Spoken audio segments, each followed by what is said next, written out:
Hey guys, welcome to Resource Point. Myself Rishika. और आज हम लोग पढ़ने वाले हैं वीज़ एंड आईज की करंट अफेयर्स। ये हमारी अप्रैल मंथ की है।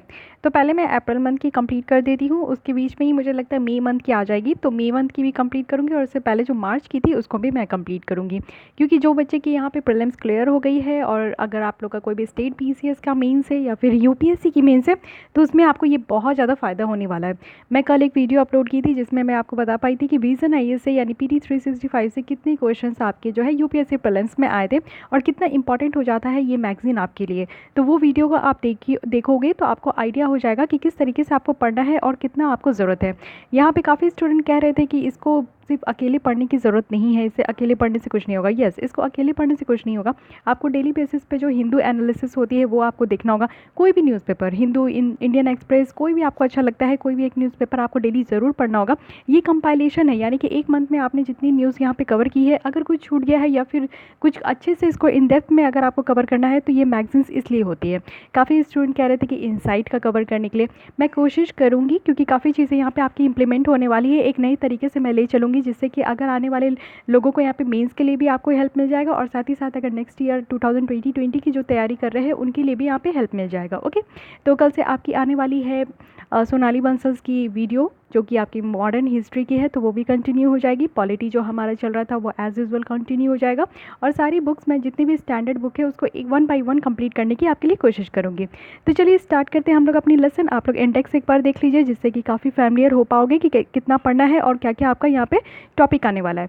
तो आज हम लोग पॉलिटी पढ़ेंगे और पॉलिटी में सिर्फ 5 टॉपिक्स है जो कि काफ़ी इंपॉर्टेंट है। इलेक्टोरल बॉन्ड है, मॉडल ऑफ कंडक्ट है और वीवीपैट है।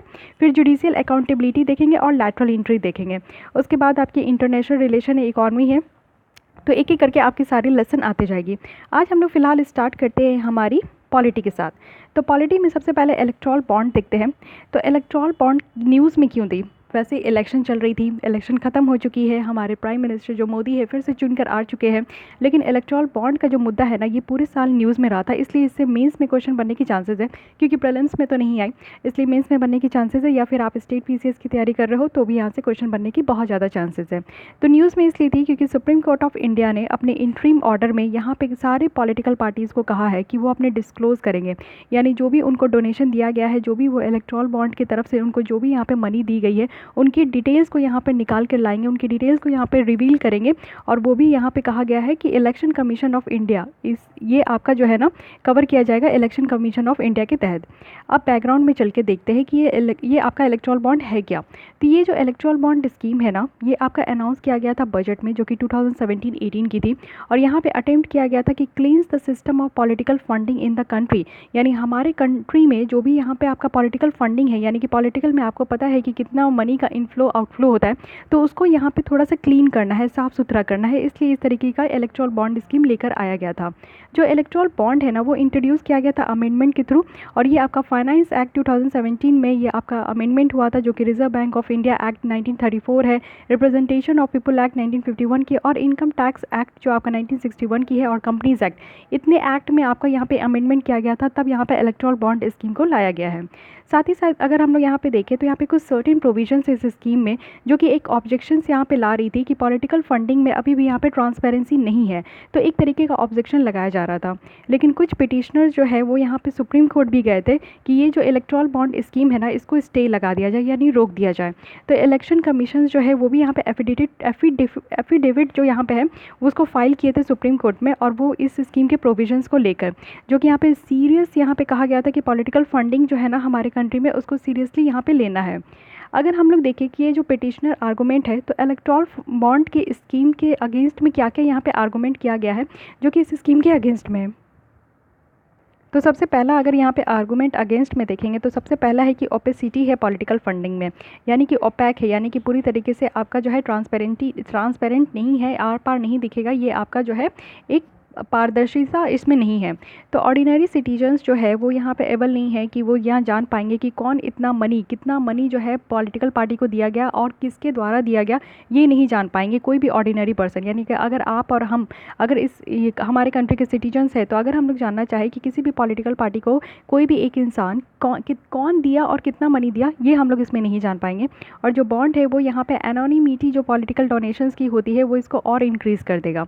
साथ ही साथ यहाँ पे जो रूल रूल्स है ना वो यहाँ पे डिक्लेयर करती है सोर्सेज यानी फंडिंग की सोर्सेज जो कि पॉलिटिकल पार्टीज़ को यहाँ पे दिया जाता है। तो वो यहाँ पे रिप्रेजेंटेशन ऑफ पीपल एक्ट 1951 के सेक्शन 29C में रखा गया है। और ये एक्ट कहती है कि रजिस्टर्ड पार्टी जो है ना वो अपनी सारी डोनेशन को यहाँ पे डिक्लेयर करेंगे जो भी उनको 20,000 से ज़्यादा का दिया गया है। और ये अमेंडमेंट जो फाइनेंस में किया गया है, फाइनेंस एक्ट में, वो इस इलेक्टोरल बॉन्ड को ना इस परव्यू से बाहर रखे, यानी कि 20,000 से ज़्यादा अगर किसी भी पॉलिटिकल पार्टी को यहाँ पे डोनेशन मिलता है तो उनको यहाँ पे ज़रूरत नहीं है कि डिक्लेयर करेंगे। तो इस तरीके का यहाँ पे एक प्रॉब्लम निकल कर आया।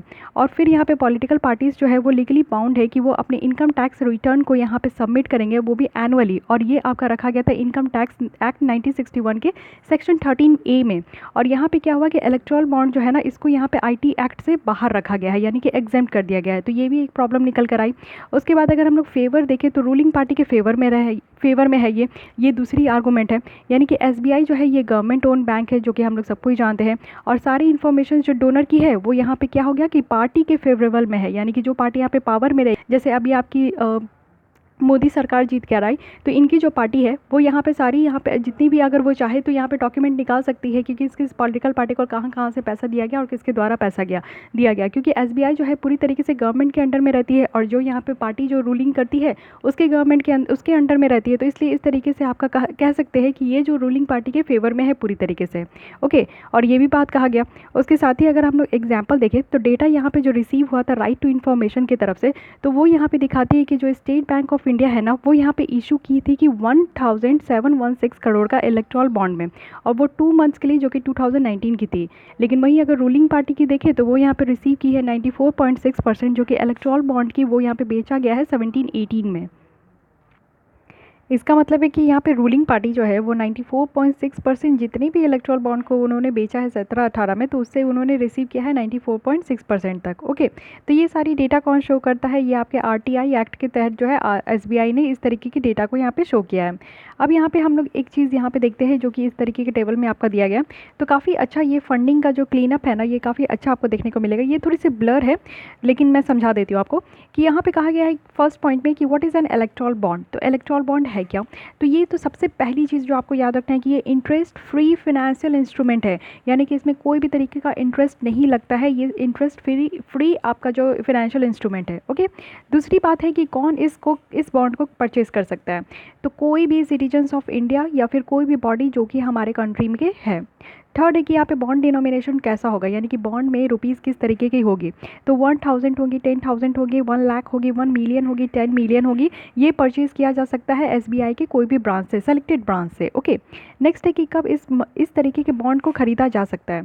तो ये अवेलेबल है परचेज़ करने के लिए 10 डेज़। अगर यहाँ पे आप जनवरी में देखोगे, जनवरी में, अप्रैल में, जुलाई में और अक्टूबर में, ये 4 मंथ है जब यहाँ पे आपका जो है इस तरीके का बॉन्ड को आप परचेज़ कर सकते हो। लाइफ स्पैन की बात करें तो इस बॉन्ड की क्या यहाँ पे लाइफ स्पैन है, कब तक जो है इसकी वैलिडिटी है। तो इसको आप रिडीम कर सकते हो डेजिग्नेटेड अकाउंट में जो भी रजिस्टर पॉलिटिकल पार्टी है, और ये 15 दिन जब से आप खरीदे हो, इंश्योरेंस किए हो, तब से इसके 15 दिन तक जो है आप इसको रिडीम कर सकते हो। नेक्स्ट है कि कौन सी इसमें पॉलिटिकल पार्टी है जो कि एलिजिबल है कि इस तरीके के डोनेशंस को वो रिसीव कर पाएगी इलेक्टोरल बॉन्ड के थ्रू।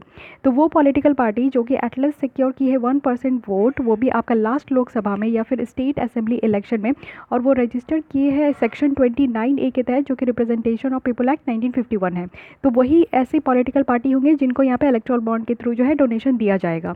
कुछ और डिटेल अगर हम लोग यहाँ पे देखें तो पॉलिटिकल पार्टी जो है ना, वो उनको यहाँ पे ज़रूरत है कि वो यहाँ पे रिटर्न फाइल करेगी इलेक्शन कमीशन ऑफ इंडिया में, और वो भी यहाँ पे जो क्वांटम ऑफ मनी होगी जो भी यहाँ पे रिसीव किया जाएगा इलेक्टोरल बॉन्ड के थ्रू ना, तो पॉलिटिकल पार्टी यहाँ पे उनको ज़रूरत है कि फाइल करेगी रिटर्न। ओके, और SBI जो है वो सोल अथॉरिटी है और गवर्नमेंट ऑफ इंडिया के द्वारा उनको ऑथराइज़ किया गया है कि वही इलेक्टोरल बॉन्ड को यहाँ पे सेल कर पाएगी। साथ ही यहाँ पे इलेक्टोरल बॉन्ड जो है ना वो एलिजिबल नहीं है ट्रेडिंग के लिए और स्टॉक एक्सचेंज में, यानी कि इस तरीके के बॉन्ड को आप लोग ट्रेड नहीं कर सकते हो, ना ही स्टॉक एक्सचेंज में लगा सकते हैं, और ना ही ये यूज़ होगा आपका कोलेट्रल के थ्रू, यानी कि कोई भी लोन लेते हैं तो ये इसको कोलेट्रल यानी कोलेट्रल की जैसा जो है इसको यूज़ नहीं किया जाएगा लोन लेने के टाइम पे। ओके, और ये आपका सिर्फ और सिर्फ अवेलेबल होगा फिजिकल फॉर्म में, तो ये भी आपको याद रखना है। ओके, तो ये बेसिक सी चीज़ है जो कि आपको पता होना चाहिए। अब आगे बढ़ते हैं और देखते हैं कि और क्या बातें की जा रही है। यानी कि इलेक्शन कमीशन की जो आर्गूमेंट है अगेंस्ट इलेक्टोरल बॉन्ड के स्कीम के अगेंस्ट में, तो ये देखते हैं कि इनके बारे में, यानी कि ये यहाँ पे आर्गूमेंट अगेंस्ट में क्यों दे रहे हैं। तो सबसे पहली बात है कि यहाँ पे अलाउ नहीं किया गया है इलेक्शन कमीशन ऑफ इंडिया को कि वो यहाँ पे चेक कर सकते हैं कि जो यहाँ पे representation representation of people act है ना, उसकी प्रोविजंस को ये वायलेट कर रही है कि नहीं। यानी कि ये इस इलेक्ट्रल इस बॉन्ड स्कीम के अंदर में इस तरीके का इलेक्शन कमीशन ऑफ इंडिया को इस तरीके का पावर नहीं दिया गया है। कोई भी डोनेशन जब यहाँ पे किसी भी पॉलिटिकल पार्टी के द्वारा यहाँ पे रिसीव किया जाएगा इलेक्ट्रल बॉन्ड के थ्रू, तो ये यहाँ पे आपका रखा गया है इससे बाहर, यानी कि जो भी कंट्रीब्यूशन रिपोर्ट है ना उसके एम्बिट से बाहर रखा गया है। इसलिए इस तरीके की दिक्कत जो है इलेक्शन कमीशन ऑफ इंडिया को हुई है। दूसरी बात ये है कि यहाँ पे अनचेक्ड फॉरेन फंडिंग भी है जो कि अलाउ किया गया है। यानी अमेंडमेंट यहाँ पे जो फॉरेन कंट्रीब्यूशन रेगुलेशन एक्ट में किया गया है, तो वहाँ पे पॉलिटिकल पार्टी को इस तरीके की परमिशन दी गई है कि वो फंडिंग रिसीव कर सकते हैं फॉरेन कंपनीज से भी, और ये मेजोरिटी स्टैक होना चाहिए इंडियन कंपनीज में। तो ये दो प्रॉब्लम है जो कि इलेक्शन कमीशन की आर्गूमेंट जो है ना इलेक्ट्रल बॉन्ड स्कीम के अगेंस्ट में थी। अब देखते हैं कि गवर्नमेंट आर्गूमेंट क्या है इलेक्ट्रल बॉन्ड को लेकर। सबसे पहला है कि गवर्नमेंट यहाँ पे कह रही है कि जो कैश का यूज़ होता है, जो मनी का यूज़ होता है, वो लिमिट हो जाएगा पॉलिटिकल फंडिंग में। अगर पहले देखिए तो बहुत ज़्यादा मैसिव अमाउंट जितनी भी आपकी पॉलिटिकल डोनेशन में थी वो यहाँ पे आपका कैश में होता था इंडिविजुअल के द्वारा या फिर कॉर्पोरेट के द्वारा। तो वो यहाँ पे इलिसिट मीन्स था आपका फंडिंग का, और यहाँ पे डोनर को आइडेंटिफाई किया जाता था, ना कि उनको यहाँ पे मीन्स आइडेंटिटी जो डोनर की होती थी ना वो यहाँ पे नोन नहीं होती थी, यानी जाना पहचाना नहीं होता था। तो काफ़ी यहाँ पे मनी का इनफ्लो आउटफ्लो होता था। दूसरी चीज़ है कि ब्लैक मनी भी बहुत ज़्यादा यहाँ पे पॉलिटिकल फंडिंग में यूज़ होता था, जिसको कि यहाँ पे कर्ब किया जाएगा। इस तरीके की बात जो है गवर्नमेंट यहाँ पे रख रही है। तो पेमेंट जो यहाँ पे आपका किया जाएगा इलेक्ट्रल बॉन्ड को इशू करने के लिए, तो ये सिर्फ एक्सेप्ट किया जाएगा कब, तो डिमांड ड्राफ्ट के जैसा इसको एक्सेप्ट किया जाएगा। चेक हो सकता है या फिर इलेक्ट्रॉनिक जो क्लियरिंग सिस्टम है उसकी तरफ से हो सकता है, और डेबिट आपकी डायरेक्ट डेबिट जो बायर्स अकाउंट की है उसकी तरफ से हो सकता है। कोई भी यहाँ पे ब्लैक मनी जो है ना वो यूज़ नहीं होगा किसी इस तरीके के बॉन्ड को परचेज करने के लिए। ओके, तो ब्लैक मनी को भी कर्व करने के लिए, साथ में यहाँ पे जो डोनर है ना पॉलिटिकल विक्टिमाइजेशन से, तो उनको यहाँ पे प्रोटेक्ट करना है। यानी कि जो नॉन डिस्क्लोजर होगा आइडेंटिटी जिस तरीके के डोनर्स है, तो वो यहाँ पे करेक्ट ऑब्जेक्टिव है, इस तरीके के स्कोर ऑब्जेक्टिव है आपका इस तरीके का स्कीम का। और जो रिकॉर्ड रखा जाता है कि कौन यहाँ पे अवेलेबल है, कि इस तरीके की मतलब कि परचेजर जो है वो ऑलवेज यहाँ पे अवेलेबल है बैंकिंग चैनल में, और यहाँ पे वो रिट्रीव भी कर सकते हैं जब उनको ज़रूरत होगा इन्फोर्समेंट एजेंसीज़ के द्वारा। ओके, साथ ही यहाँ पे जो है सफिशिएंट सेफगार्ड दिया गया, यानी कि अगर हम लोग डोनर को देखें तो यहाँ पे बॉन्ड के थ्रू जब यहाँ पे आपको डोनेशन देंगे तो वो यहाँ पे डोमेस्टिक कंपनी के थ्रू जो है उसको रिसीव भी करेंगे, और उनके पास मेजोरिटी स्टेक भी होगा जो कि परमिट किया गया है। और साथ ही यहाँ पे जो फ्रॉडुलेंट आपके पॉलिटिकल पार्टीज़ है, यानी कि जो भी यहाँ पे गलत जो आपके पॉलिटिकल पार्टीज़ है उसको एलिमिनेट किया जाएगा, जो कि यहाँ पे काफ़ी अच्छा चीज़ किया गया है। तो ये सारी चीज़ें जो है आपका गवर्नमेंट के आर्गूमेंट की तरफ से रखा गया है। सबसे पहला कि वो यहाँ पे जो कैश का फ्लो होता है इनफ्लो आउटफ्लो उसको यहाँ पे कम करना चाहते हैं। दूसरा है कि ब्लैक मनी को यहाँ पे ख़त्म करना है। तीसरा कि जो यहाँ पे पॉलिटिकल विक्टिमाइजेशंस है उनको यहाँ पे डोनर की तरफ से प्रोटेक्ट करना है। फोर्थ है कि यहाँ पे सफिशिएंट उनको सेफगार्ड प्रोवाइड करनी है, और यहाँ पे जो छोटी मोटी जो आपका बेकार का जो पॉलिटिकल पार्टीज़ है उनको यहाँ पे एलिमिनेट करना है। कुछ मेजर्स जो है जो यहाँ पे कम्प्लीमेंट किया जा सकता है आपका इलेक्ट्रल बॉन्ड को लेकर। तो सबसे पहला है कि स्विच करना है कंप्लीट डिजिटल ट्रांजैक्शन में, तो डिजिटल ट्रांजैक्शन में इसको कंप्लीट स्विच करने के लिए कहा जा रहा है। दूसरा है कि जो डोनेशन है वो सर्टेन लिमिट के अबव है तो उसको पब्लिक में रखना चाहिए, जिससे कि कॉर्पोरेट पॉलिटिकल नेक्सस जो है वो ख़त्म होगा। थर्ड है यहाँ पे पॉलिटिकल पार्टीज़ जो है वो यहाँ पे उनको RTI के अंडर में लाना चाहिए। फोर्थ है यहाँ पे कि एक नेशनल इलेक्ट्रल फंड जो है उसको इस्टेब्लिश करना चाहिए, जहाँ पे डोनर जो है वो कंट्रीब्यूट करे और फंड जो है वो डिस्ट्रीब्यूट हो डिफरेंट पार्टीज़ में। तो ऐसा जो है कुछ कर सकते हैं, यानी कि ये वे फॉरवर्ड जैसा आप इसको ले सकते हो। कंक्लूज़न की बात करें तो कंक्लूजन में कहा जा रहा है कि जो इलेक्ट्रल बॉन्ड स्कीम है वो प्रोसेस है राइट डायरेक्शन में, और जो पॉइंट यहाँ पे रेस किया गया है पिटिशनर के थ्रू और जो इलेक्शन कमीशन ऑफ इंडिया के थ्रू, तो उसको यहाँ पे एड्रेस करना चाहिए और इंश्योर करना चाहिए कि क्या इसके पीछे जो है आपका इंट्रोड्यूस करने के लिए यहाँ पे जो कम्प्लीटली इसके टारगेट को अचीव करना है, और जो इंट्रोडक्शन है वो अचीव होना चाहिए कम्प्लीटली। ओके, तो काफ़ी अच्छा चीज़ कहा गया है, सराहनीय कहा गया, लेकिन आप जानते हो कि कितना प्रॉब्लम हुआ था इलेक्ट्रल बॉन्ड को लेकर। हमेशा इसमें कोई ना कोई आर्गूमेंट इसके अगेंस्ट में रहता है, क्योंकि यहाँ पे ट्रांसपेरेंसी मेंटेन नहीं किया जा रहा है। कौन इसमें डोनेट कर रहा है उसके बारे में आपको पता नहीं चलेगा, कितना डोनेट कर रहा है ये कभी रिवील नहीं होगा। ओके, तो एक तरीके से आप कह सकते हो कि ये तो क्या कहूँ, छोड़िए, चलिए आगे बढ़ते हैं। Model code of conduct. Okay, तो मॉडल कोड ऑफ कंडक्ट भी हम लोग देखे थे कि जब से इलेक्शन आपके हमारे यहाँ कंट्री में लगता है तब से यहाँ पे मॉडल कोड ऑफ कंडक्ट आ जाता है। यानी कि अगर हम लोग इंडियन जनरल इलेक्शन देखें 17 जो लोकसभा की हो रही थी, तो बहुत सारे वॉयलेशंस हम लोग को देखने को मिला था कि मॉडल कोड ऑफ कंडक्ट का बहुत ज़्यादा यहाँ पे हनन हो रहा था। तो ये मॉडल कोड ऑफ कंडक्ट है क्या, इसके बारे में हम लोग देख लेते हैं। ये एक तरीके का गाइडलाइंस है जो कि यहाँ पे इलेक्शन कमीशन के द्वारा दिया जाता है कि किस तरीके से सारे पॉलिटिकल पार्टीज़ और जो कैंडिडेट है वो यहाँ पे बिहेव करें करेंगे, यानी कि किस तरीके से उनको रहना है इलेक्शन के टाइम में। जो है कोई भी यहाँ पे आपके प्राइम मिनिस्टर नहीं होते हैं, कोई भी आपके जो है डिपार्टमेंट के मिनिस्टर इतने ज़्यादा स्पेसिफिक नहीं होते, सब यहाँ पे इक्वल होते हैं। तो यहाँ पे इक्वालिटी को मेंटेन करने के लिए जो है इलेक्शन कमीशन ऑफ इंडिया इस तरीके की गाइडलाइंस जो है सारे पॉलिटिकल पार्टी को देते हैं। और ये आपका आर्टिकल 324 के तहत रखा गया है, जो कि हमारे कॉन्स्टिट्यूशन में डिफाइंड है। और ये आपको जो है इलेक्शन कमीशन को ये पावर देती है कि वो यहाँ पे इलेक्शन को सुपरवाइज करेंगे, वो भी पार्लियामेंट की और स्टेट लेजिस्लेचर की। ओके, साथ ही ये आपका तब से आता है जब इलेक्शन अनाउंस होता है, और ये तब तक रहता है जब तक ये रिजल्ट यहाँ पर डिक्लेयर नहीं हो जाता है। और ये आपका सुप्रीम कोर्ट के द्वारा रखा जाता है, जो कि union of India versus Harbans Singh Jalal other cases में इसमें रखा गया था। ओके, अगर हम लोग देखें तो यहाँ पे एक लीगल प्लेइंग फील्ड प्रोवाइड करने के लिए, यानी कि जितनी भी पॉलिटिकल पार्टीज़ है उनको एक तरीके से यहाँ पे इक्वालिटी प्रोवाइड करने के लिए इस तरीके का मॉडल कोड ऑफ कंडक्ट लेकर आया गया है। इसका मेन एम है कि यहाँ पे रूलिंग पार्टी को ये इंश्योर करना है कि इधर अगर वो सेंटर में है या फिर स्टेट में है, वो अपने ऑफिशियल पोजीशंस का मिसयूज़ नहीं करेंगे और अनफेयर एडवांटेज की तरफ से वो गेन नहीं करेंगे किसी भी इलेक्शन में। तो इस तरीके की गाइडलाइंस जो है ना, वो मिनिस्ट्रीज़ को कंडक्ट करना है और अदर अथॉरिटीज़ को भी, जो कि न्यू स्कीम्स यहाँ पे अनाउंस करते हैं और पब्लिक एक्सचेंजर को यहाँ पे यूज़ करते हैं एडवर्टीजमेंट के लिए। तो ये सब वगैरह वगैरह नहीं करना है। आपके मॉडल कोड ऑफ कंडक्ट में जितने भी गाइडलाइंस यहाँ पे इलेक्शन कमीशन ऑफ इंडिया के द्वारा दी जाती है, उन सबको यहाँ पे फॉलो करना होता है।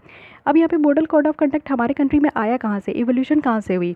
तो जो ओरिजिन हुआ था ना, वो असेंबली इलेक्शन ऑफ केरल से हुआ था, जो कि 1960 में है, जब यहाँ पे स्टेट एडमिनिस्ट्रेशन एक कोड ऑफ कंडक्ट यहाँ पे प्रिपेयर किए थे पॉलिटिकल एक्टर्स के लिए। उसके साथ ही लोकसभा इलेक्शन जब 1962 की हुई, तो इलेक्शन कमीशन ऑफ इंडिया जो है इसी कोड को सारे रिकॉग्नाइज्ड जो पॉलिटिकल पार्टी और स्टेट गवर्नमेंट थे उनमें इस सारे कोड को सर्कुलेट कर दिया गया। जब एमसीसी का यहाँ पे इम्प्लीमेंट हुआ 1991 में, तो यहाँ पे कुछ मार्क नहीं रखा गया था और ये काफ़ी पॉलिटिकल पार्टीज़ के द्वारा इसको इग्नोर भी किया गया था। बाद में जो है काफ़ी यहाँ पे इलेक्टोरल पार्टीज़ जो है करप्ट भी हुए थे, जैसे कि पॉपुलिस्ट अनाउंसमेंट हुई थी और फील्डिंग प्लेंट ऑफिशियल्स भी हुए थे, काफ़ी यहाँ पे करप्शंस भी निकल कर आया था। फिर उसके बाद हम लोग देखें कि एमसीसी जो है आफ्टर 1991 के बाद इसको इम्प्लीमेंट कैसे किया गया। तो जो ईसीआई है ना, इलेक्शन कमीशन ऑफ इंडिया है, वो यहाँ पे न्यू मीन्स जो इन्फोर्स करना था आपके मॉडल कोड ऑफ कंडक्ट को, तो वो यहाँ पे यूज़ किए। और इलेक्शन कमीशन ऑफ इंडिया जो है ना, यहाँ पे पॉलिटिकल एक्टर के लिए पब्लिकली यहाँ पे उनको प्रोमिनेंट करने के लिए और इवन पोस्टपोन करने के लिए भी इलेक्शन के लिए उनको यहाँ पे लाया गया। और उसके बाद री इंटरप्रेट किया कि इलेक्शन कमीशन ऑफ इंडिया की पावर क्या है कि वो यहाँ पे इलेक्शन डेट को फिक्स करेंगे, यानी कि कब कब इलेक्शन होगी, कहाँ कहाँ इलेक्शन होगी, ये सारी चीज़ें जो है इलेक्शन कमीशन ऑफ इंडिया करते हैं। और जो बर्जनिंग इलेक्ट्रॉनिक मीडिया है आपके टाइम का, वो यहाँ पे रिपोर्ट करेगी इस तरीके की इनिशिएटिव जो कि इंथुसियाज्म के साथ लिया जाता है। और कैंडिडेट की बात करें तो वो यहाँ पे हैप्पी है कि वो यहाँ पे कैपिटलाइज करेंगे कोई भी मिस्टेक अगर उनके राइवल के द्वारा ली जाती है तो। ओके, लेकिन कंटेम्प्रेरी कोई तो कोई चैलेंजेस होगा इस तरीके की मॉडल कोड ऑफ कंडक्ट को इम्प्लीमेंट करने में। तो सबसे पहला जो चैलेंज निकल कर आया वो है कि new form of electoral malpractices का इमरजेंस, यानी कि मनी मैनिपुलेशंस बहुत ज़्यादा होने लगा मीडिया के थ्रू, यानी कि जो मीडिया है ना उसका मिसयूज़ होने लगा और ये डिफ़िकल्ट हो रहा था ट्रेस करने के लिए कि कौन सी स्पेसिफिक पॉलिटिकल पार्टी और कैंडिडेट जो है इस तरीके की हरकत कर रहे हैं। सेकेंड चीज़ है कि यहाँ पे जो कैपेसिटी है इलेक्शन कमीशन ऑफ इंडिया की कि यहाँ पे जो एमसीसी को वायलेट कर रहे हैं, तो ये जो कैपेसिटी है ना ये यहाँ पे कमज़ोर है, यानी कि वीक और डिले रिस्पांस, यानी कि इनएप्रोप्रिएट जो स्टेटमेंट यहाँ पे पावरफुल पॉलिटिकल पार्टी के द्वारा दिया जा रहा है। साथ ही साथ जो पॉलिटिकल एक्टर है ना वो यहाँ पे कॉन्फिडेंस रिगेन कर रहे हैं और एमसीसी को फ्लॉट कर रहे हैं बिना किसी कॉन्सिक्वेंसेस को फेस किए हुए। डिजिटल कंटेंट भी देखें तो मोस्ट ऑफ द जो यहाँ पे इन्फॉर्मेशन है ना वो यहाँ पे आपका वाया आईटी सेल्स जो पॉलिटिकल पार्टी की है उसके थ्रू नहीं हो रहा था, लेकिन थ्रू यहाँ पे थर्ड पार्टी कॉन्ट्रैक्ट के थ्रू यहाँ पे जो है उनका यहाँ पे बात चल रहा था। वी चैट जो है काफ़ी यहाँ पे इंक्रीज़ हो रही थी पॉलिटिकल मोबिलाइजेशंस को के रेलिवेंट में। डिबेट जो है वो कुछ इश्यूज़ में हुई, जैसे कि नेशनल सिक्योरिटी की बात हुई, डिजास्टर मैनेजमेंट की बात हुई। कुछ जो पॉलिटिकल पार्टीज़ है वो यहाँ पे रूलिंग पार्टी के साथ अलाइज्ड होकर मिसयूज़ कर रहे थे इस सारे इश्यूज़ को, और जो इलेक्शन कमीशन है वो यहाँ पे कह रहे थे कि ये जो इश्यूज़ है ना ये आपका जो है एमसीसी के अंडर में नहीं आना चाहिए। ओके, तो आप कुछ यहाँ पे देख लेते हैं ये आपका लीगल स्टेटस जो मॉडल कोड को दिया गया। तो एमसीसी जो है वो इन्फोर्सेबल नहीं होता है लॉ के द्वारा, यानी अगर यहाँ पे कोई जो सर्टेन प्रोविजंस है एमसीसी की वो यहाँ पे इन्फोर्स्ड होगी आपका कब, जब यहाँ पे आपका कॉरस्पॉन्डिंग प्रोविजंस जो है दूसरे स्टैट्यूट में दिया गया है, जैसे कि इंडियन पेनल कोड 1860 का दिया गया है, कोड ऑफ क्रिमिनल प्रोसीजर है, या फिर रिप्रेजेंटेशन ऑफ पीपल एक्ट है 1951 में। तो इसके तहत जो यहाँ पे प्रोविजंस दी है तो उसके तहत जो अगर यहाँ पे वायलेशंस होती है तभी इन्फोर्सेबल होगा लॉ के द्वारा, अदरवाइज डायरेक्टली ये इन्फोर्सेबल नहीं है। ओके, तो इलेक्शन कमीशन जो है वो इसके अगेंस्ट में आर्गूमेंट करते हैं कि यहाँ पे एमसीसी को जो है लीगली बाइंडिंग बनाना चाहिए और यहाँ पे स्टेट करना चाहिए कि जो भी इलेक्शन है वो यहाँ पे कंप्लीट हो with in a relatively short time, यानी कि यहाँ पे 45 डेज़ तक जो है इलेक्शन को पूरी तरीके से कंप्लीट करना है। साथ ही दूसरी तरफ देखें तो 2013 में जो स्टैंडिंग कमेटी थी personnel public grievance law and justice recommend जो यहाँ पे की थी कि एमसीसी को लीगली बाइंडिंग बनाना है, यानी कि ये जो मॉडल कोड ऑफ कंडक्ट है उसके लीगली बाइंडिंग होनी चाहिए, यानी कि इसमें जो कहा गया है उसको सारी पॉलिटिकल पार्टीज़ को मानना है। अगर वो नहीं मानते हैं तो उनके ऊपर जो है काफ़ी कड़ा यहाँ पे पेनल्टी इम्पोज किया जाएगा। तो ये बार बार यहाँ पे इलेक्शन कमीशन ऑफ इंडिया के द्वारा इस चीज़ को कहा जाता है कि मॉडल कोड ऑफ कंडक्ट को जो है ना लीगली यहाँ पे बाइंडिंग कर देना चाहिए। ओके, तो इससे ज़्यादा पावर आ जाएगा इलेक्शन कमीशन ऑफ इंडिया को। अगर हम लोग यहाँ पे पोल कोड जो वायलेशन है उसके इम्प्लीकेशन अगर देखें तो यहाँ पे जो इलेक्शन कमीशन की जो पोजीशन है ना वो वीकेंड है, यानी कि अगर हम लोग क्रेडिबिलिटी की बात करें या फिर अथॉरिटी की बात करें कमीशन की तो वो अंडरमाइन किया जाता है। साथ ही यहाँ पे जो फ्री और फेयर इलेक्शन का जो प्रिंसिपल है उसकी भी एब्यूज़ होती है। अगर हम लोग इंसिडेंट देखें जैसे कि मनी पावर का यूज़ होना, मसल पावर का यूज़ होना, यहाँ पर अलाउ नहीं करता है कि ये इक्वल कॉम्पिटिशन्स लेकर आएगी सारी पार्टिसिपेंट के बीच में। तो जो फ्री और फेयर इलेक्शन का जो फंडा है ना वो भी यहाँ पे ख़त्म होते हुए दिखता है। साथ ही यहाँ पे जो नैरेटिव है वो आपको शिफ्ट होते हुए दिखेगा परफॉर्मेंस से आइडेंटिटी के बीच में। जो पॉलिटिकल पार्टीज़ है वो काफ़ी यहाँ पे एमसीसी के गाइडलाइंस को के जो जितने भी यहाँ पे गाइडलाइंस है उसको इग्नोर करते हैं और यहाँ पे कास्ट और कम्युनल फीलिंग्स के अगेंस्ट में जाकर वो अपने वोट्स को यहाँ पे सिक्योर करते हैं। यहाँ पे नेक्स्ट बात है कि पब्लिक ट्रस्ट जो इंडियन डेमोक्रेसी है वो भी यहाँ पे ख़त्म होते जा रही है और यहाँ पे जो प्रॉमिस है कि फ्री और फेयर इलेक्शन होगा वो भी यहाँ पे हारता जा रहा है। वे फॉरवर्ड भी क्या कहा जा रहा है कि यहाँ पे जो पीपल्स है ना उनको इंक्लूड करना चाहिए मॉडल कोड ऑफ कंडक्ट में मोबाइल ऐप्स के थ्रू, यानी कि अभी जो यहाँ पे सी विजिल लाया गया है जिसमें कि सिटीजन्स को यहाँ पे अनेबल किया गया है कि अगर कहीं भी यहाँ पे अगर कोड ऑफ कंडक्ट जो इलेक्शन का लगता है अगर वो वायलेट हो रहा है तो इसके थ्रू ये जो आपका मोबाइल ऐप है उसके थ्रू आप जो है इन्फॉर्मेशन दे सकते हो। तो यहाँ पर जो अगर कोई भी पीपल कैंडिडेट को रिजेक्ट करते हैं, पार्टीज़ को रिजेक्ट करते हैं, अगर वो यहाँ पर कोई भी वायलेट करती है ना तो इससे काफ़ी अच्छा एक इम्पैक्ट पड़ेगा, एक प्रेशर पड़ेगा जितने भी कंटेस्टेंट है जो कि यहाँ पे आपका इलेक्शन लड़ते हैं। फास्ट ट्रैक कोर्ट होना चाहिए इलेक्शन डिस्प्यूट के लिए, यानी कि हम लोग देखते हैं जब इलेक्शन होती है तो बहुत तरीके के मुद्दे निकल कर आते हैं, लेकिन इलेक्शन कमीशन ऑफ इंडिया जो है ना प्यूनिटिव एक्शन लेती है और उनकी फाइनल जो ऑर्डर होती है ना वो यहाँ पे ऑब्टेन किया जाता है, लिया जाता है एज सून एज पॉसिबल। यानी कि यहाँ पे आपका फास्ट ट्रैक कोर्ट भी होना चाहिए कि अगर कोई भी तरीके का इलेक्शन के दौरान अगर कोई भी डिस्प्यूट हो जाता है तो जल्दी से जल्दी इनका सोल्यूशंस भी निकाला जाए। साथ ही इलेक्शन कमीशन ऑफ इंडिया को थोड़ा और मजबूत करने की बात हो रही है, यानी कि ग्रेटर ट्रांसपेरेंसी अगर अपॉइंटमेंट भी देखें तो वो होना चाहिए। साथ ही इलेक्शन कमिश्नर को रिमूवल में होना चाहिए। जो डिपेंडेंसी है सेंट्रल गवर्नमेंट की वो भी यहाँ पे पारामिलिट्री फोर्स के ऊपर या दूसरे के ऊपर, तो उनको भी यहाँ पे कम करना चाहिए जिससे कि आपकी इलेक्शन कमीशन ऑफ इंडिया की जो पावर है ना वो थोड़ी और यहाँ पे स्ट्रेंथन हो पाएगी। ओके, अब आते हैं हमारी नेक्स्ट टॉपिक जो कि काफ़ी सुर्खियों में रही है, वीवीपैट। वीवीपैट की तो पहले आपको फुल फॉर्म पता होना चाहिए। ये है voter verifiable paper audit trail. News में क्यों थी? क्योंकि सुप्रीम कोर्ट रिसेंटली यहाँ पे जो वीवीपैट की जो नंबर है ना उसको बढ़ाने की कोशिश कर रहे थे। वो यहाँ पे अलाउ किए थे कि और भी जो वीवीपैट है उसको बढ़ाया जाए, यानी कि वेरिफिकेशन जो है 5 रैंडम इलेक्ट्रॉनिक वोटिंग मशीन में हो और हर एक असेंबली सेगमेंट में कॉन्स्टिट्यूंसी में होना चाहिए, जिससे कि ग्रेटर डिग्री ऑफ एक्यूरेसी का पता चलेगा, सेटिस्फैक्शन होगी कि इलेक्शन प्रोसेस में। यानी कि यहाँ पे सुप्रीम कोर्ट ने क्या कहा कि जो वीवीपैट का जो यूज़ है वो सारे कॉन्स्टिट्यूशन पे इस बार हो रहा था, तो जो काउंटिंग होगा ना, यानी कि ऐसा कहा गया था कि अगर आपका वीवीपैट जो है 5 जगहों का अगर काउंटिंग कर लिया जाएगा तो ऐसा माना जाएगा कि वीवीपैट सही तरीके से सब जगह काम कर रहा है, यानी कि आज इसमें कोई भी छिड़खानी नहीं हुई है। तो इसीलिए ऐसा कहा जा रहा है कि कम से कम 5 जगह के 5 कॉन्स्टिट्यूंसी या 5 असेंबली के वीवीपैट के जो भी यहाँ पे आपके स्लिप है उसकी काउंटिंग अच्छे से होना चाहिए, जिससे जो एक्यूरेसी है ना वो यहाँ पे बाहर निकल कर आए और लोगों के बीच में, पॉलिटिकल पार्टी के बीच में जो इलेक्शन का प्रोसेस है उसकी सेटिस्फैक्शन बन के रहे। ओके, पहले क्या हुआ था कि ईसीआई के गाइडलाइन के थ्रू देखें तो सिर्फ और सिर्फ वीवीपैट स्लिप्स जो यहाँ पे 1 ईवीएम है हर एक असेंबली में उसको यहाँ पे वेरीफाई किया जाएगा और ये फिजिकल वेरिफिकेशन होगा, ऐसा कहा गया था इलेक्शन कमीशन ऑफ इंडिया के थ्रू।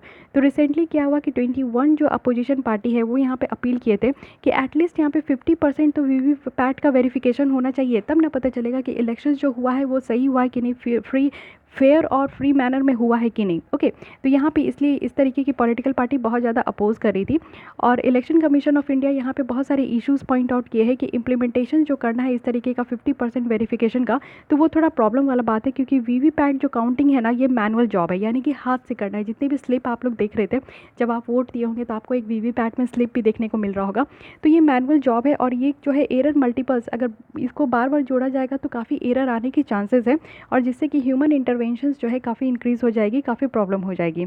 अगर वीवीपैट स्लिप अगर काउंटिंग हम लोग बढ़ा दें तो यहाँ पे ज़रूरत है कि ट्रेनिंग भी ज़्यादा देना है, कैपेसिटी बिल्डिंग भी ज़्यादा करना है इलेक्शन ऑफिशियल्स के इस फील्ड में। जो रिजल्ट होगा इलेक्शन का वो यहाँ पे डिले हो जाएगा, यानी कि 6 डेज से डिले हो जाएगा, ऐसा कहा जा रहा था इलेक्शन कमीशन ऑफ इंडिया के द्वारा। जो रिपोर्ट यहाँ पे इंडियन स्टैटिस्टिकल इंस्टीट्यूट के द्वारा दिया गया है, तो जो सैम्पल वेरिफिकेशन है 479 ईवीएम का और वीवीपैट का, अगर आउट ऑफ हम लोग 10 लाख के थ्रू देखें तो वो यहाँ पे आपका जो रखा गया है पब्लिक कॉन्फिडेंस को यहाँ पे बढ़ाएगा 99.9% तक, ऐसा कहा गया है। तो जो इंक्रीज़ हुआ है ना 5 ईवीएम का, तो ये रिजल्ट देगा 8.6 टाइम्स जो आपका सैम्पल साइज़ होगा। तो ये रिकमेंड किया गया था इंडियन स्टैटिस्टिकल इंस्टीट्यूट रिपोर्ट में। ओके, अब आगे हम लोग यहाँ पे कुछ देखते हैं वीवीपैट के बारे में, कुछ यहाँ पे बेसिक बातें कही गई है। तो वीवीपैट जो है ना, इसको यहाँ पे वोटिंग कंपार्टमेंट में रखा जाएगा, जो बैलेट यूनिट है उसके साथ में। वीवीपैट जो है वो ट्रांसपेरेंट विंडो है जो कि यहाँ पे प्रिंटेड पेपर को शो करेगा, प्रिंटेड पेपर स्लिप होगी जब यहाँ पे वोट यहाँ पे डाला जाएगा तब। वीवीपैट जो है ये आपका सारे पोलिंग स्टेशन में यूज़ होगी जब आगे आने वाले जनरल इलेक्शन में। जो प्रिंटेड पेपर है ना स्लिप, उसमें आप जो आपका कैंडिडेट है उनका नाम, सीरियल नंबर और इलेक्शन सिंबल दिखेगा और वो 7 सेकंड के लिए दिखेगा। वीवीपैट जो है फर्स्ट यूज़ हुआ था बाई इलेक्शन जो कि नॉक्सिन असेंबली में हुई थी और ये नागालैंड 2013 में फर्स्ट टाइम यूज़ हुई थी। 7 सेकंड के बाद क्या होगा, जो प्रिंटेड पेपर स्लिप है वो ऑटोमेटिकली अंदर चला जाएगा और बॉक्स के अंदर वो चला जाएगा। ओके, जो कंडक्ट ऑफ इलेक्शन रूल है वो यहाँ पे कहती है कि जो वोटर है वो यहाँ पे कंप्लेन करेंगे अपने वोट को जब यहाँ पे अगर उनको रॉन्ग पार्टी में चला जाएगा, अगर उनको लगेगा कि वोट किसी और को दे रहे हैं और उनको वीवीपैट में किसी और का स्लिप दिखाया जा रहा है, नाम किसी और की दिखाया जा रहा है, तो वो यहाँ पे कंप्लेन कर सकते हैं।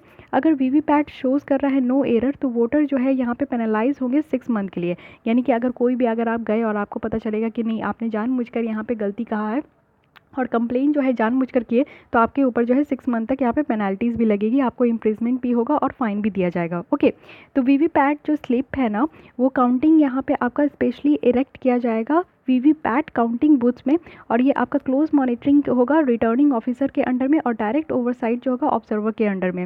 वीवीपैट जो फर्दर यहाँ पे ट्रांसपेरेंसी को इन्हांस करेगी, रिलायबिलिटी को इन्हांस करेगी पोल प्रोसेसेस में। ओके, अब आते हैं नेक्स्ट टॉपिक, जुडिशली अकाउंटेबिलिटी। यानी कि अकाउंटेबिलिटी का मतलब क्या होता है, जुडिशियल यहाँ पे अकाउंटेबिलिटी की बात कर रही है। तो अकाउंटेबिलिटी का मतलब क्या होता है, जैसे कि मान लीजिए कि अभी मॉब लिंचिंग बहुत हो रही है, तो मॉब लिंचिंग में आपको पता नहीं चलता है कि वो भीड़ में आपको पता नहीं चलेगा कि कौन यहाँ पे दोषी है, कौन यहाँ पे आपका जो है किसी भी तरीके का अगर यहाँ पे गलत किया है तो कौन किया है, कौन भीड़ का कोई यहाँ पे चेहरा नहीं होता है। तो मॉब लिंचिंग में पता नहीं चल रहा है और पता नहीं चल रहा है कि अगर ऐसा कोई हरकत हुआ है तो उसके पीछे हाथ किसका है, किसको पकड़ा जाएगा।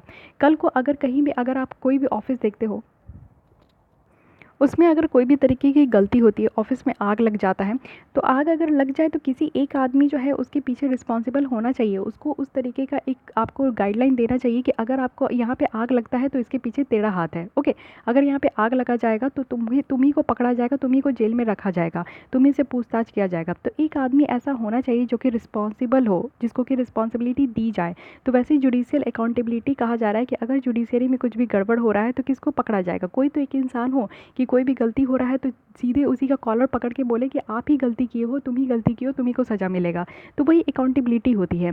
तो यहाँ पे आप जानते होंगे कि यहाँ पे बहुत बड़ा एलिगेशन लगाया गया था, वो भी सेक्सुअल हरासमेंट का, और हमारे चीफ जस्टिस ऑफ इंडिया के ऊपर, और वो भी किनके द्वारा लगाया गया था, उनके खुद के फॉर्मर सुप्रीम कोर्ट के जो एम्प्लॉय थे उनके द्वारा यहाँ पे चीफ जस्टिस ऑफ इंडिया के ऊपर जो है सेक्सुअल हरासमेंट का एलिगेशन लगाया गया था। ओके, अब बैकग्राउंड में कुछ देख लेते हैं।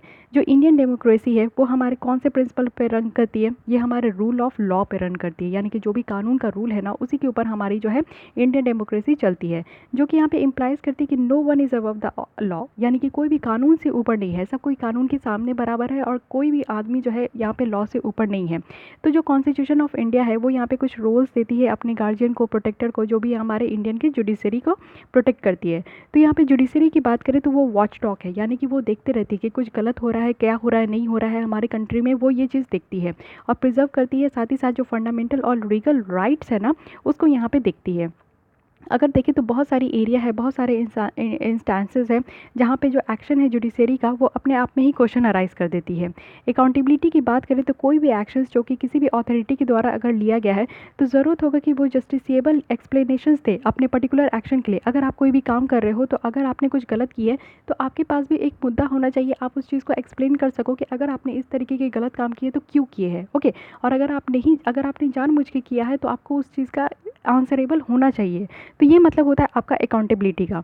अगर हम लोग सारे पब्लिक इंस्टीट्यूशंस में देखें, ऑल पब्लिक इंस्टीट्यूशंस है, फंक्शनरीज़ हैं जो कि उनका खुद का रोल होता है, तो वो यहाँ पे हिरार्की में स्टैंड करते हैं और अकाउंटेबल होना चाहिए उनके खुद के एक्शंस का, जो कि हमारे इंडिया के पीपल है। जो कॉन्स्टिट्यूशन है वो यहाँ पे प्रिंसिपल फॉलो करती है सेपरेशन ऑफ पावर का, जहाँ पे चेक होता है, बैलेंस होता है कि हर एक ऑर्गन अपनी कंडक्ट कैसे कर रही है, अपनी मतलब कि अपने जो प्रिंसिपल है उसको कैसे कंडक्ट कर रही है।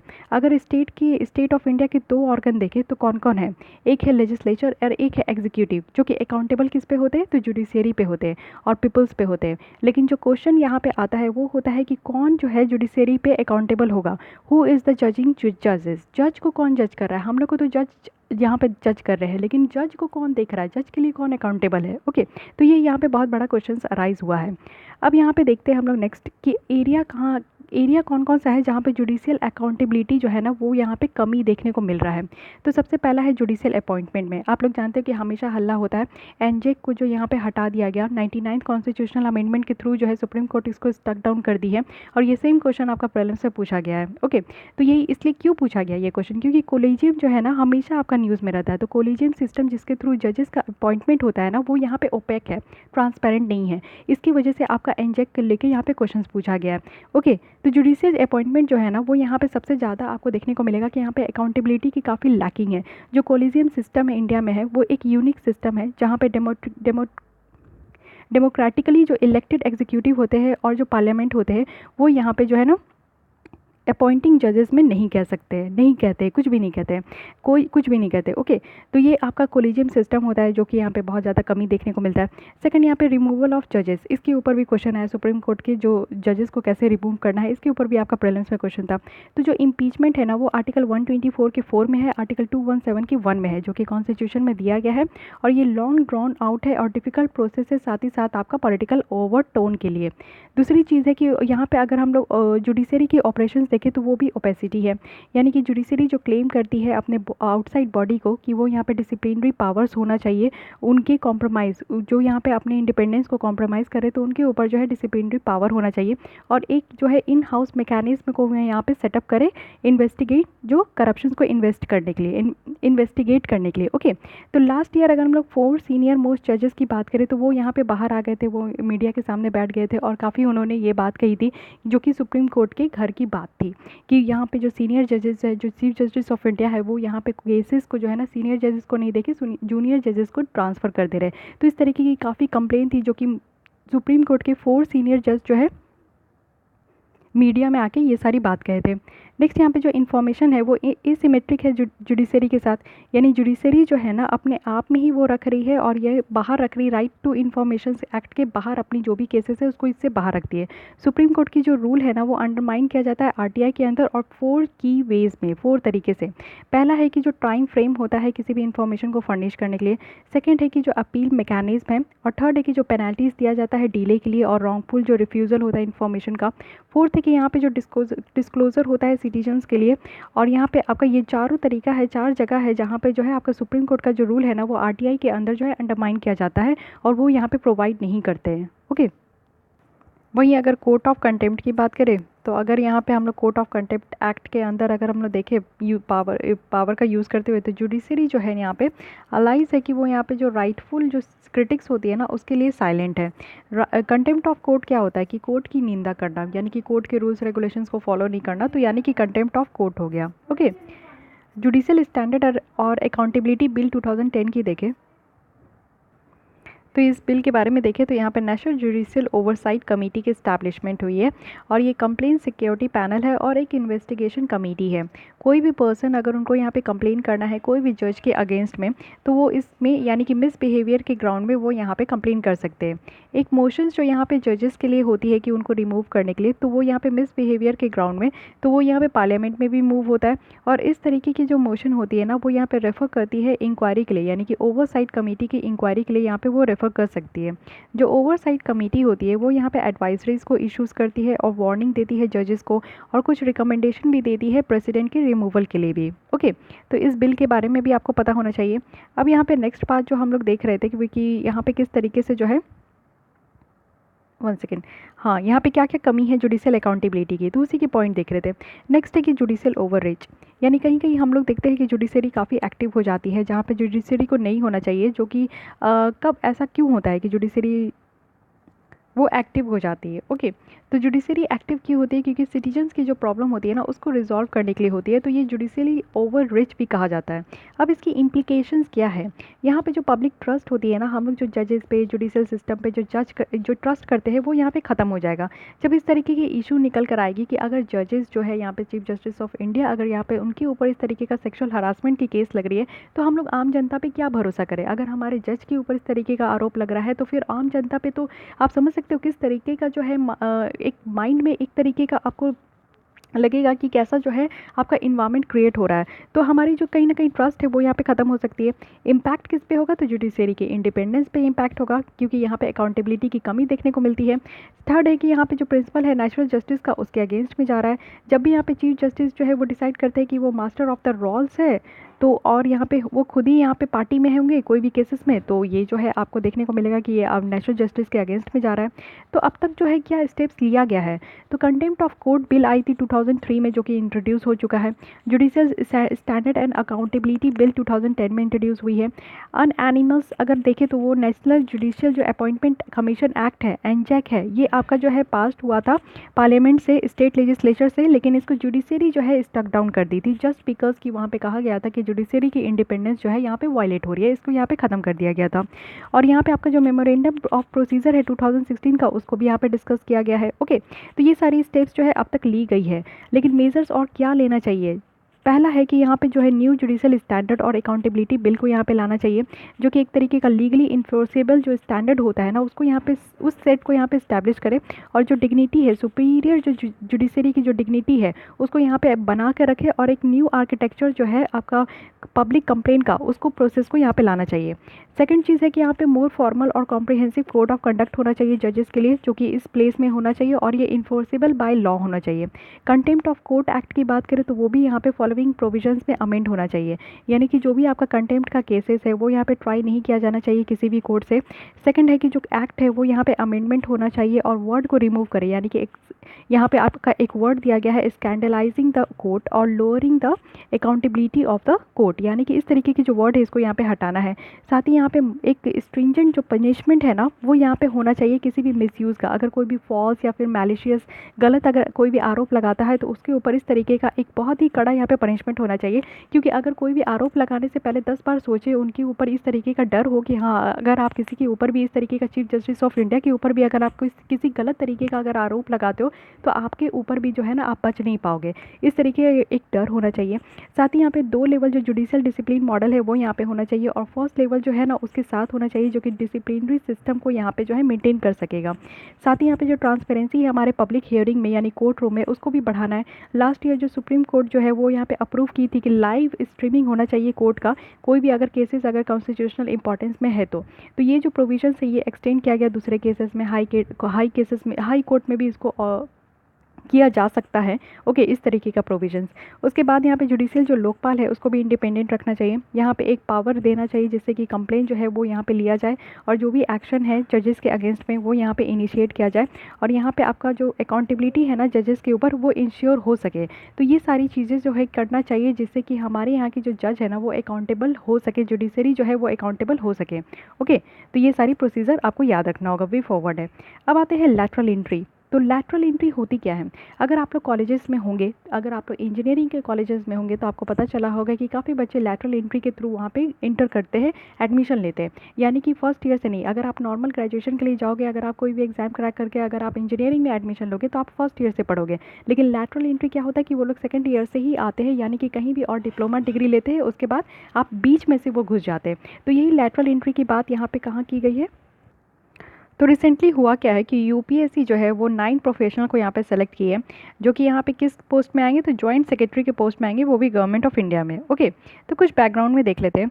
पहले क्या था कि department of personal and training जो थे डीओपीटी, वो यहाँ पे इनवाइट करते थे application 10 joint secretary level post के लिए, और हायर करते थे शॉर्ट टर्म कॉन्ट्रैक्ट के लिए, वो भी 3 से 5 सालों के लिए। और ये डिपेंड करता था कि उनकी परफॉर्मेंस कैसा है। तो पहले इस तरीके से होता था। अब क्या है कि यूपीएससी जो है इस तरीके का कैंडिडेट को रिकमेंड करती है, उनके अपॉइंटमेंट जो है वो यहाँ पे क्लियर किया जाता है इलेक्शन कमीशन ऑफ इंडिया के थ्रू, और जो नेक्स्ट गवर्नमेंट होते हैं। लैटरल एंट्री की बात करें तो वो यहाँ पे डायरेक्ट इंडक्शन होगा, यानी कि डायरेक्ट एंट्री इनको मिलेगी डोमेन एक्सपर्ट में, और मिडिल और सीनियर लेवल जो भी यहाँ पे एडमिनिस्ट्रेटिव हायरार्की होगा, ना कि यहाँ पे सिर्फ जो अपॉइंटमेंट जो रेगुलर रिक्रूटमेंट होती है ना प्रमोशन के थ्रू, उसके अलावा उसमें नहीं होगा। लेकिन यहाँ पे उनको जो है डायरेक्ट डोमेन एक्सपर्ट यहाँ पे दिया जाएगा। जो डिबेट है वो है जर्नलिस्ट और स्पेशलिस्ट को लेकर।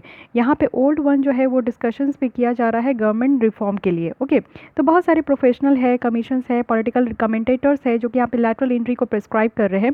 पहले अगर इंडिया में देखें तो एक्सपर्ट्स जो है वो यहाँ पे गवर्नमेंट ऑफ इंडिया के थ्रू आते थे, और स्पेसिफिक पोस्ट जैसे कि रिजर्व बैंक ऑफ इंडिया हो गई, चीफ इकोनॉमिक एडवाइजर हो गए, नीति आयोग हो गई, ये सब में से थे।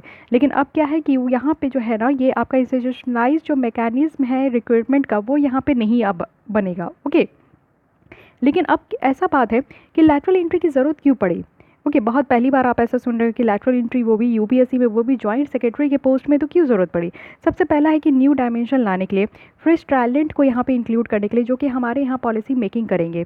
ये बहुत ही ज़रूरी है कि जो भी पीपल है वो स्पेशलाइज्ड स्किल के हो, अपने डोमेन के एक्सपर्ट्स में हो, और कुछ इंपॉर्टेंट पोजीशंस हो जो कि यहाँ पे पॉलिसी को अच्छे तरीके से बना सके, और वो यहाँ पे कम्प्लेक्स नेचर में भी हो।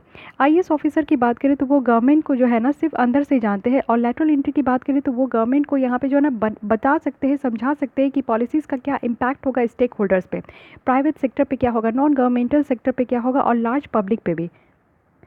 फर्स्ट जो एआरसी है वो यहाँ पे पॉइंट आउट किए थे कि यहाँ पे आपका ज़रूरत है स्पेशलाइजेशन का। अगर हम लोग यहाँ पे 1965 से देखें, सुरेंद्र नाथ कमेटी और जो होटा कमेटी है वो यहाँ पे फॉलो किए गए थे 2003 में, 2004 में, जो कि यहाँ पे आपका जो है सेकंड एआरसी में हुआ था।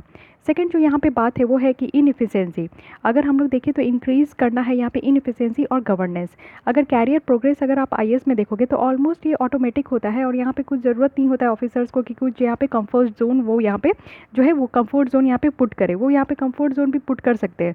लैटरल एंट्री क्या होगा कि वो यहाँ पे कंपटीशन लेकर आएंगे, सिस्टम के अंदर कंपटीशन आएंगे, बाहर से जब लोग आने लगेंगे तो सिस्टम में क्या होगा, कंपटीशन होगा। और यहाँ पे आईएएस ऑफिसर को तो पता है कि वो प्रमोशन लेते लेते एक दिन जॉइंट सेक्रेटरी बन जाएंगे, तो उनके ऊपर कुछ कंपटीशन का बात नहीं आ जाएगा। लेकिन अगर लैटरल एंट्री रखेंगे तो लोगों में एक तरीके का कंपटीशन जागरूक होगा। नीति आयोग अगर 3 ईयर एक्शन एजेंडा में देखे, जो कि 2017 से 2020 तक था, तो वो यहाँ पे जो है सेक्टर स्पेशलिस्ट को इंड्यूस करने बोल रहे थे सिस्टम में। थर्ड पॉइंट है कि यहाँ पे जो कम्प्लेक्सिटी है गवर्नेंस में वो और बढ़ाना है। स्पेशलिस्ट का हमारे यहाँ गवर्नेंस में ज़रूरत है, डोमेन एक्सपर्ट का ज़रूरत है, जिससे क्या होगा कि यहाँ पे न्यू इश्यूज़ जैसे कि ग्लोबलाइजेशन है, डिजिटाइजेशन है, फाइनेंशियल फ्रॉड हो रही है, साइबर क्राइम हो रही है, ऑर्गेनाइज्ड क्राइम है, टेररिज्म है, क्लाइमेट चेंज है, ये सारी चीज़ों को इमरजेंस जो आज के डेट में हो रही है उसको अच्छे से टैकल कर पाएंगे। साथ ही यहाँ पे जो ऑफिसर्स की गैप है उसको भी यहाँ पे वैकेंसी जो है अच्छे से फिल हो पाएगा। साथ ही साथ यहाँ पे क्या है कि जो यहाँ पे आपका टैलेंट पूल का अपॉइंटमेंट में जो बहुत ज़्यादा गैप होते जा रहा है ना, वाइडन होते जा रहा है, उसको हेल्प करेगा। ओके, लेकिन कुछ चैलेंजेस भी है जो कि यहाँ पे लैटरल एंट्री के लिए फेस किया जा रहा है। सबसे पहला है कि स्कोप ऑफ यूटिलिटी, यानी कि कब तक जो है गवर्नमेंट इस तरीके का लिवरेज देते रहेगी एक्सपर्टाइज के लिए, जो कि यहाँ पे आपका इंट्रेंट को मिलेगा।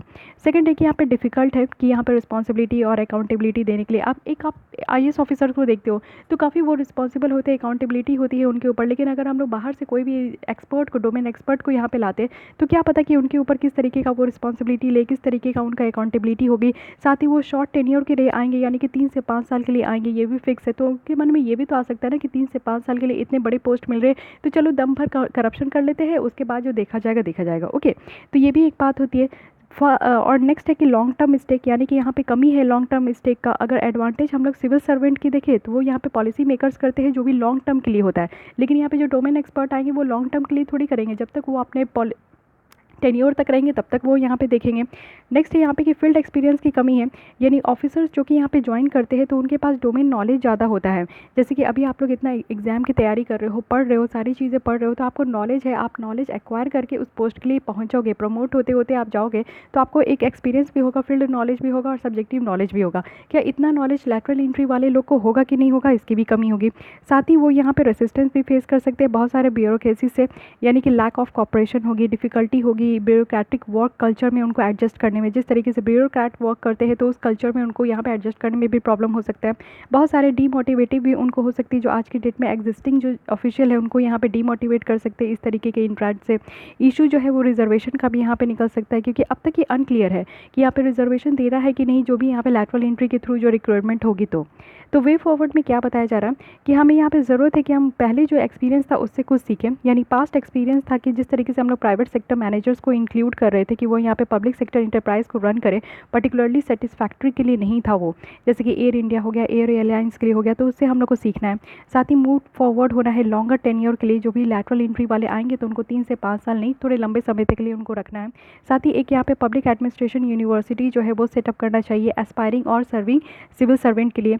डिपुटेशंस होना चाहिए प्राइवेट सेक्टर का, जैसे कि आपका यहाँ पे एक पार्लियामेंट्री पैनल है तो वो यहाँ पे डिपुटेशंस जो आईएएस का है, आईपीएस का ऑफिसर्स का है प्राइवेट सेक्टर में, तो उसको यहाँ पे रिकमेंड करे।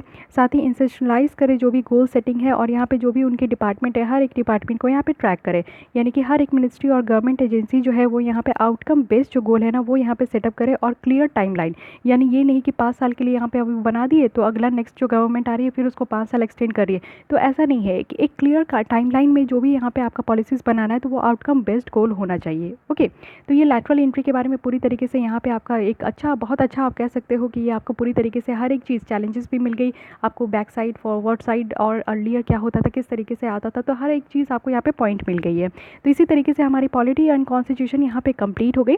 तो गाइस काफ़ी टाइम हो गया, लेकिन एक ही लेक्चर में सारी चीज़ें इंक्लूड करने की कोशिश की, जिससे कि आप जो है कहीं और जाने की ज़रूरत नहीं है। ओके, तो 1-2 लेसन हो जाती है तो काफ़ी स्टूडेंट का यहाँ पे इंटरेस्ट कम हो जाता है, तो एक ही लेसन में मैं पूरी तरीके से एक ही सब्जेक्ट की टॉपिक यहाँ पे कंप्लीट करने की कोशिश करती हूँ। ओके, तो गाइस अगर आपको अच्छा लगा तो लाइक करना ना भूलें, अपने दोस्तों के साथ ज़रूर शेयर करें, और अगर आपको कोई भी टाइप की डाउट, क्वेरीज या सजेशन है तो आप मुझे कमेंट कर सकते हो, और मेरी चैनल को ज़रूर से सब्सक्राइब कर लें। और अगर आपको इसकी पीडीएफ चाहिए तो आप मुझे टेलीग्राम चैनल में भी फॉलो कर सकते हो, वहाँ मुझे ज्वाइन कर लीजिए। रिसोर्स पॉइंट के नाम से आपको मेरी टेलीग्राम चैनल मिलेगी, तो उसमें आपको मैं सारी इंपॉर्टेंट जितने भी पीडीएफ होते हैं सब वहाँ मैं शेयर कर देती हूँ। Thank you.